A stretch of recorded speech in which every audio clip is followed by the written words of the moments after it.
Wanna get the gold, better bring a shovel. 1, 2, 3, let's go. Vamos, come on, let's go.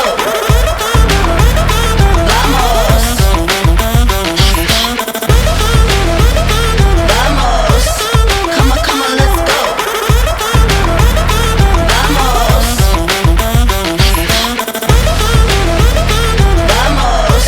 Vamos, come on, let's go.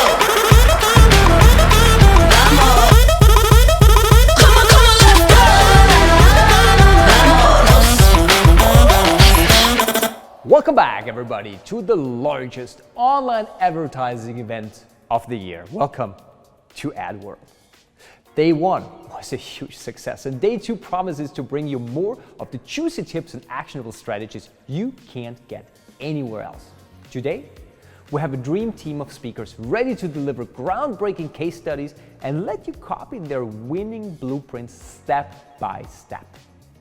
Get ready for Rory Sutherland, Vice Chairman of Ogilvy, Jim Quick of Quick Learning, Alex Cadoni of the Copy Posse, Ryle Canali, Vertical Insights Marketing Manager at Facebook, Maury Smith, the Queen of Facebook, and many, many more. Today is going to be one for the books. But don't forget, learning is only half the fun. So make sure you check out the marketplace, strike conversations, and meet other attendees through the directory, and check out today's networking mixers to really make the most out of this exclusive event. Now, let's dive in. Please enjoy. This is AdWorld Day 2.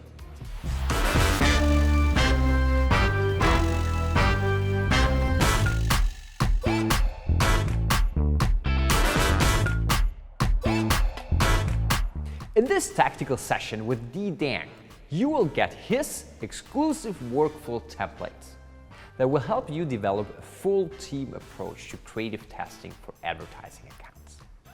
He will reveal his proven process from both the client and the team perspective. So you'll walk away knowing how to improve your advertising performance through better creative and better copy, and deliver extra value to your clients. Dee will teach you how to manage your team workload more effectively by placing execution accountability on all members and increasing transparency. Well, in collaboration. Dee, pleasure having you, buddy. The stage is yours.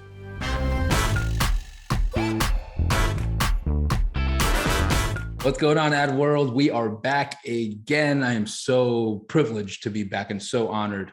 Let's jump straight into it. I hope you've been having a great time watching all of the other speakers. I am here today to talk you through our creative sprint methodology and essentially how we use Scrum and Sprint. I'll talk you through all that stuff to be able to have a self-driven, autonomous ad creative engine so that we never run out of ad creative, essentially. All right.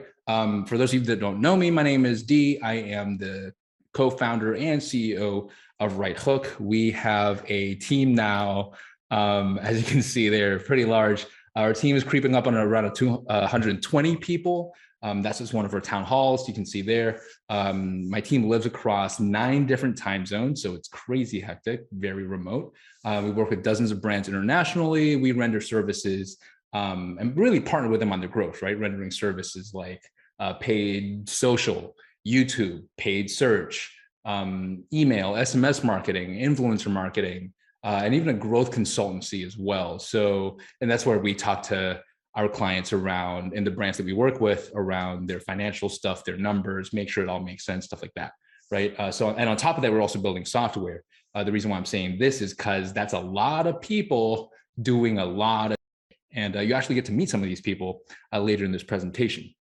And a big part of my team's job, my leadership team's job, is to essentially avoid this, right? It was like this when I got here, and we're just in this mess because there's so much stuff going on with so many people. We really want to avoid that. And the framework we use for that is Scrum. We didn't come up with Scrum. A very, very smart person did. And Jeff Sutherland, I really highly recommend this book. We recommend this book as internal reading for all of our team. That's what I'm here for today. Talk you through and show you how we use Scrum to have a team-driven, autonomous, added creative engine, and hopefully help you stay on top of your. Now, to give you some insight, internally, this is hours of training that we put our teams through. I need to condense this down into 25 minutes or so. So let's just get straight to it, okay? Now, most of you probably heard of Lean or Agile or Scrum. It's nothing new. And essentially, if you're looking at the graphic that I have on screen right now, you'll know that that is something that developers use a lot. We're just taking that, and any nerd developers amongst you, you'd be very intimate with this. We're just taking that and applying it to processes across our company that go outside of just software development. And specifically, in this case, our ad creation process. So before we move on and I get you through all that stuff, your time is precious to me. So let's talk about who should stick around for this. If any of the following resonates with you, then stick around. If you work in a team and sometimes you feel like this, stick around. If you want to be freed up like this. The other thing is, like, I could go away literally for a month and ads would still be created, like, without me being there. Like, the whole process works on autopilot basically for me. I could come back from a month's holiday and know that 2 sprints would have happened and we would have probably produced about 30 to 40 different creative if need be. But like I say, that's not the end goal. The end goal of this is all for the client. You know what I mean? Like, that's ultimately what all of this is for the client, and to produce better results. Thanks, Luke. That right there is Luke, our head of social media buying.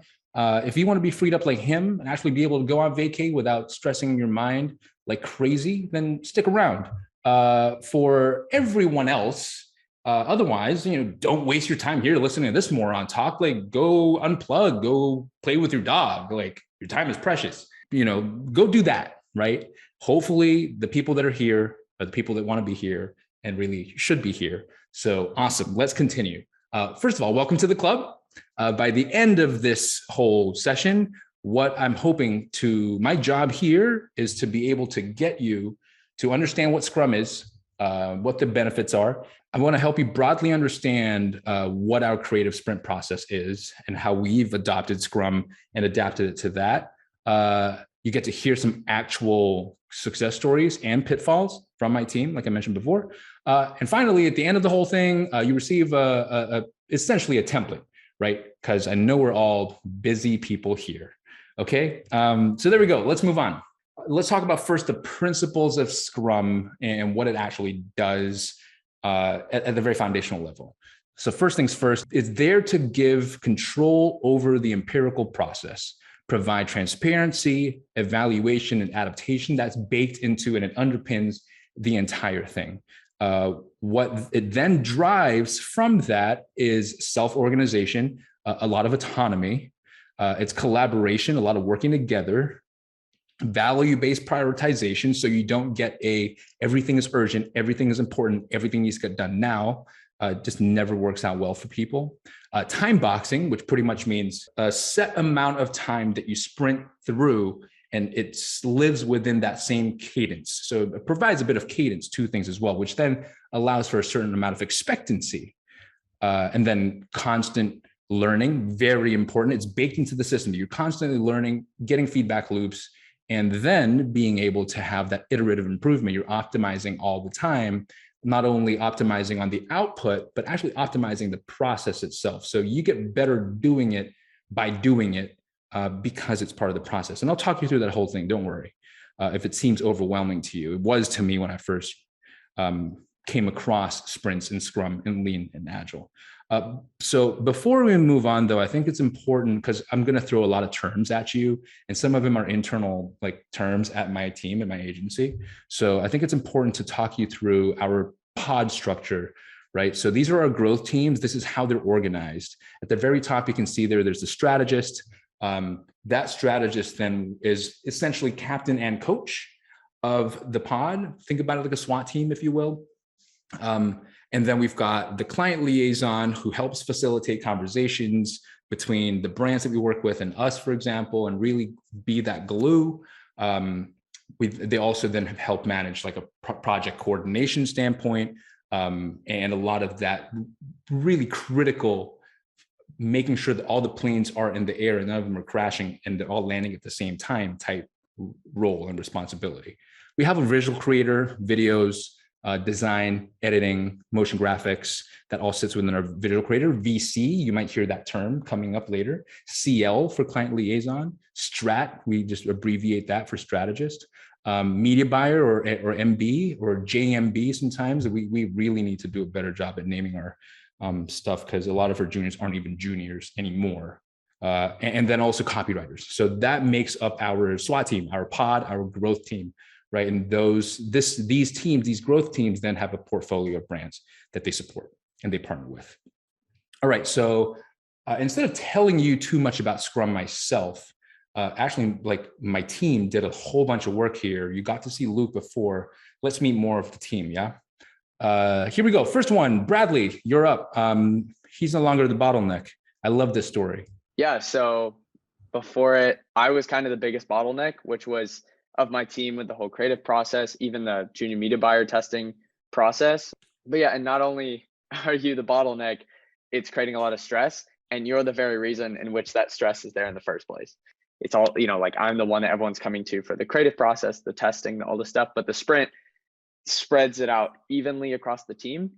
Not only does it help spread it out evenly, but it increases the collaboration, and it increases your ability to kind of really dive into each individual part of your team's responsibilities, and you're able to keep them responsible.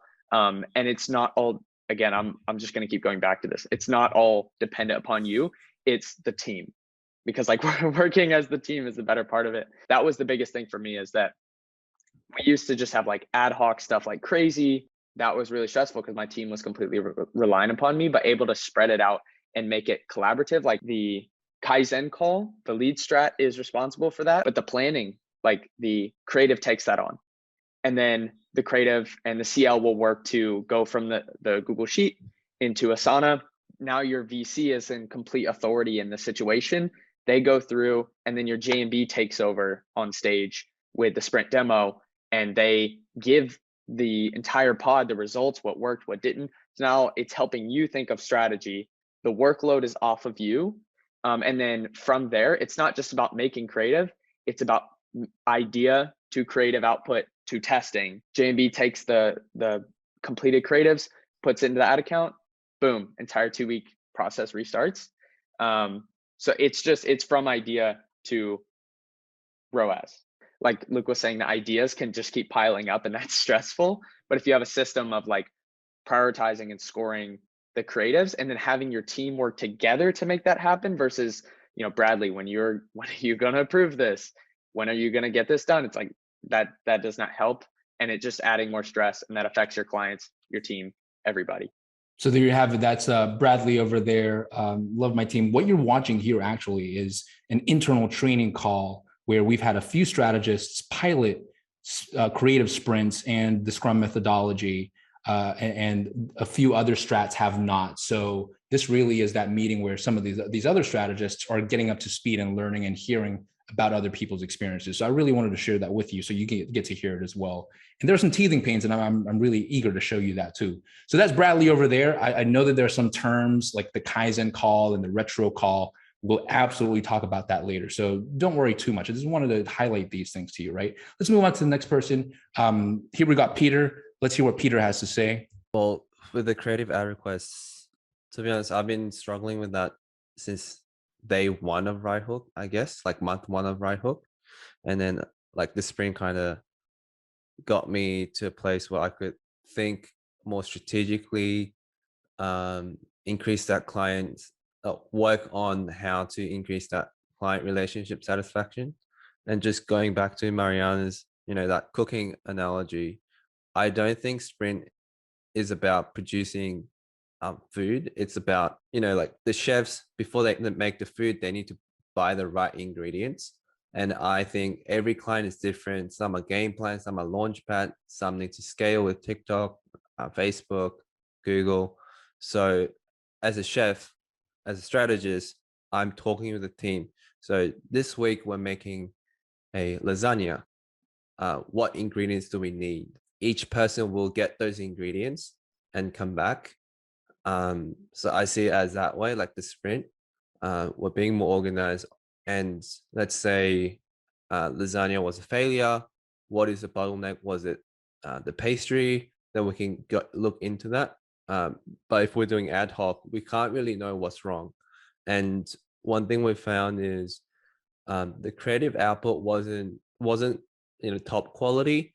And then what we found is it's more of the asset problem that my visual creator during Monday and Tuesday was able to come up with like a asset request to the client.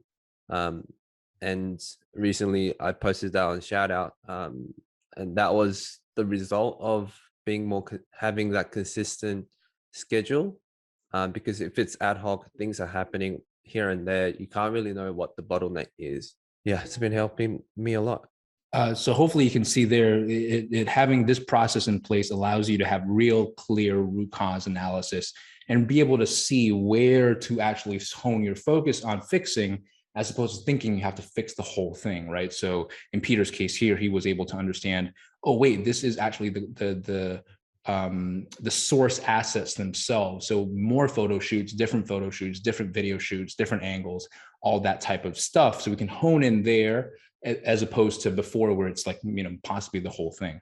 So just wanted to share that as well. And then now finally, we got one more here before I move on and talk about, you're probably chomping at the bit. Let's go here. I'd say for me currently, like my biggest issue with my pod is tons of photos when they do their photo shoots. So there's like endless amounts of things to test. So my team's workload will be really, really inconsistent because we'll have so many creatives that we hustle when we get the photo shoot. We test, everything is winning. And then there's no like systematized way to go back and say, okay, like which ones had we used, which ones did we not use? And by the time we've tested and scaled and figured it out, we already have a new photo shoot to go. So it would be waves of like the busiest weeks ever and then the chillest weeks ever. So the workload is so inconsistent for my VC, which has actually caused, in my opinion, my VC's performance to decline over time. He's not as creative and he's not as ambitious as he used to be because of this inconsistency. So I'm super keen to test this. So as you can see there, it's not like everything is nice and rosy behind the closed doors of the team. A lot of it came down to just sheer force of will. But if you can have a system and alter the environment to not have to have sheer force of will and just like absolute persistence, then why not make your team's life easier so that they can be freed up to think about higher leverage things, be more creative, etc. So just wanted to share that with you. Love my team to bits. Without our team, we are nothing. I just wanted to take the moment to be able to say that. Now, okay, anyway, I'm digressing. Just too much love for my team. Let's get back to you. All right, let's talk about Scrum. So the sprint process, the Scrum process methodology, you've kind of heard of it from the team now. Let's get to brass tacks. Here, let's talk about the ingredients of Scrum first and foremost. So these are the players within the Scrum methodology. These are roles, not necessarily people. So if you're a 1 to 2 person team, you might take up a few of those roles. Let me explain these roles to you first and foremost. First, we have the Scrum Master. They are accountable for facilitating the smoothness of the sprint, right? Making sure that people are putting stuff in on time, they're getting reminded, organizing the daily huddles, the sprint smoothness itself. Then we have the product owner. Now, the reason why it's product owner, it's because they're accountable for prioritizing what goes into the backlogs. And we'll talk about backlogs in a minute too. And they're also essentially the main product lead. They have the vision for the product. They have the vision for the service. In this case, they have the vision for what they want the ad account to do, what type of creative goes in, et cetera, right? And then we have the dev team, the development team. So they're accountable for execution, right? So those are the roles. Now, what they do together is sprint. I'll explain what a sprint is after. And they also together come up with the definition of done. What I mean by that is everyone needs to be clear on what done means. So it's like, if it's still in draft mode, do we want to consider that done? We got to be very, very clear about that, right? If you want to find out more and get geeky about this, I would recommend you the book. Please go read it. It's an amazing book. Now, let's talk about the meetings that happen during sprints. So first one, there's the sprint planning meeting. In there, there's the idea backlog and the sprint backlog. We'll talk about that later. Next one is the daily huddle, right? During the daily huddle, the only objective is to drive towards the sprint goal. What's talked about during the daily huddle? Really simple. Here are my wins from yesterday. Number one. Number two, this is what I'm going to be doing in my next 24 hours. What's the impactful stuff that's going to drive towards the sprint goal in my next 24 hours? And then the third one, where am I stuck, constrained, or off track? And it's a round robin meeting. Everyone does it 15 minutes. They don't talk about anything else besides that. If they find something that needs to get arranged, they take it outside of the daily huddle, right? So that's the daily huddle, second one. Third one is a sprint demo. Here's what we created, guys. Here's a demo and here's the data from that demo too, right? We want to be able to feed that data back. As you heard before, our media buyers create the report, actually tell them which creatives did well. And our creatives now, and our visual creators, VCs, creatives, interchangeable term, they then are getting feedback loops to go, aha, this is what's working, this is what's working, this is what's not working. This is an iteration here. So they're getting ideas too. It brings the team closer. And the final one, we have the sprint retro. The sprint retro is really simple. What went well? What can we improve? And the main focus is on the sprint process itself. Where was the sprint process janky? What can we improve across the sprint process? What can we improve across the way that we think about prioritization? Any of those things. So those are the core four. The trick here is the temptation is once you start getting a handle on this, to do away with daily huddles or do away with the retro. Everything needs to be in there for it to work, right? If you're baking a cake, there are some ingredients you just can't do without. These are the core ingredients for this cake, the Scrum cake, right? For it to work. Okay, let's speed through because I'm running out of time. Let's sprint. Funny. Okay, a sprint is a short time box period when a sprint team works to complete a set amount of work. Simple. Usually it's set for a week, 2 weeks, or a month. Anything over a month, too long. You're not doing Scrum or sprints anymore, right? You're doing it like essentially a long run, a marathon. And then the final thing, the team works together to complete all the work that was set out for that time. And you guys set what the work is too, right? At the start, with zero work in progress, WIP, W-I-P, remaining. So by the end of it, you want to exhaust every single thing. If you can't exhaust every single thing, then during the retro meeting, you go, what are we being too optimistic? If you could exhaust everything within 2 days, then you go, wait a second, were we giving ourselves too little stuff to do? You want to measure your own capability, your own velocity, then you can optimize and optimize and optimize, right? And the whole point here is to measure, not to judge. So it's not to go, hey, you need to finish this work. Don't use this as a tool to kind of terrorize your team, right? It's about, let's realistically know what we can actually output here, okay? This is what the cycle looks like. So first week is Monday is retro day. We look back and see what we did well in the past cycle. If you don't have a retro day because you've done this, you're doing this for the very first time, then you talk about the definition of done. What do we think some bottlenecks might be? What do we think some road speed bumps might be? Scope that thing out. Tuesday is the sprint planning day. You prioritize what from your list of ideas, what do you want to pluck from those ideas and put into your current sprint cycle? And I'll talk you through that in a minute, the backlog and the prioritization piece. And then Wednesday, Thursday, Friday, through to next Tuesday, execution. That's what we do, right? Head down, execute. By the end of Tuesday, everything's got to be done. On Wednesday, we demo. This is the stuff that we have created, we've launched, and here are the results from that test. And then now everyone gets to learn. Everyone gets to then look at that and determine what happens next, which then goes into the retro day for the following cycle. All right, now over the Thursday, let me just hover my mouse. Over here, you got approvals, revisions, submissions. So, we work with brands, so we want to make sure that they give us their approvals. And if there are any revisions that they want to put forward, that can happen during this time as well. And then that kind of overlaps to Friday, where we've got like this is the more ideas day, because you want to keep putting in more ideas, more angles, all of that stuff. And we'll talk about how to come up with these ideas and what goes into the ideas backlog later as well. Okay, speaking about backlog, this is what the backlog part looks like. So imagine this is your project management tool, your Asana, your ClickUp, your Trello, whatever you want. And you've got 4 columns. The first column is just backlog. You can call it ideas backlog. And every single idea that you have cool, that you think is going to improve performance, you think it's going to save performance, You think it's going to be great for an upcoming campaign. You throw it all in here, right? And then during that sprint planning, you determine what out of all these get prioritized to put into this sprint. And you focus only on these. Once these are locked in, you don't add any more midstream. That kind of violates the whole discipline piece, right? And you put chaos back into the mix. So this is the to-do. Once people start doing it, they move it over here. And then once they know what the definition of done is, they move it over here. And they actually tick that definition of done. That's literally it. That's how simple the sprint part is. The difficult part is the discipline. The difficult part is the meetings part. And we can talk about that later too. So how do we manage the ideas backlog? Because this can, especially if you're running ads, you might have UTM codes and all kinds of nomenclature and naming conventions around that. We use Google Sheets for this. So as you can see in here, for example, it's like added by initials. Here's what the sprint ID is. So you can see this team's had like 58 sprints by the time I took the screenshot, right? That's a lot of 2-week cycles.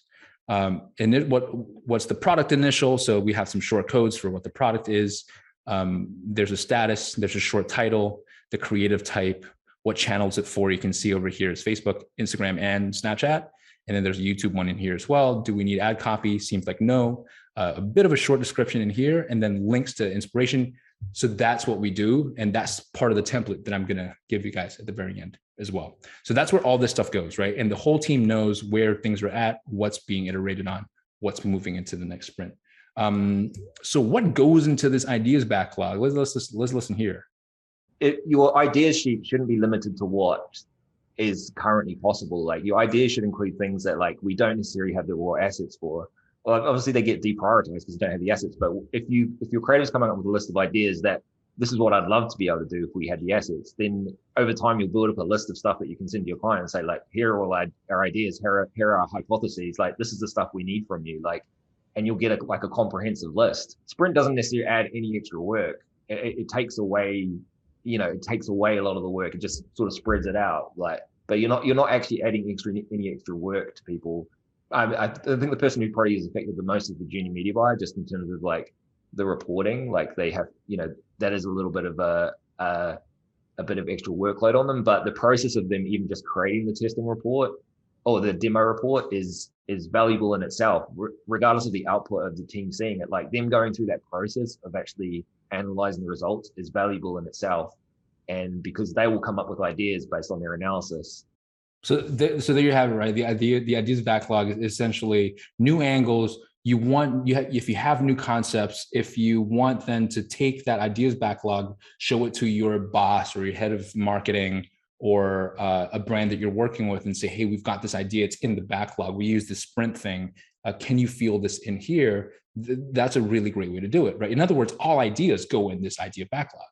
And then what happens when we have this system in place? I think in terms of like the VC's workload, like their ability to be able to, to plan in advance what their work's going to be for the next sort of 8 days or so. It also gives them a couple of days normally at the end where they have the chance to just be creative in terms of thinking about ideas and like do research. Like there's always that, and that's why I'm always getting ideas put onto my backlog document, because they've got the time to come up with the ideas. They've got the headspace to do it. And the other thing to note is like the VC decides how much work they're going to do over the sprint period. Like I don't decide how much work goes into the sprint. They decide. So you see how the self organization, the autonomy, the constant iteration, the learning, it's all baked into the system. And that's the best part. That's why Luke could go on vacay for a month. Who comes up with the ideas? Not the strategist, the team. They're all just doing their damn thing. Like everyone pitching in because they're all on the same page. It doesn't just live in one person's head, one person making all the decisions, and everyone's just powerless to do anything. And they're just kind of, being drones, just moving things along. Now, the next thing, our pod structure, I showed you these two graphics before, right? The players involved in Scrum, as well as the pod structure.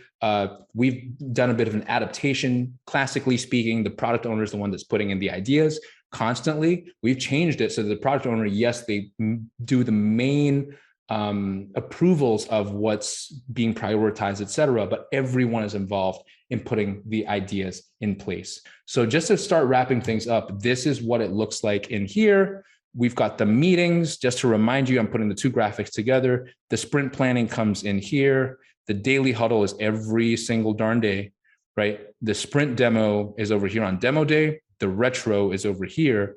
And then everything else falls around that. So that's the cycle that we have. So every 2 weeks, we're just going. We'll never run out.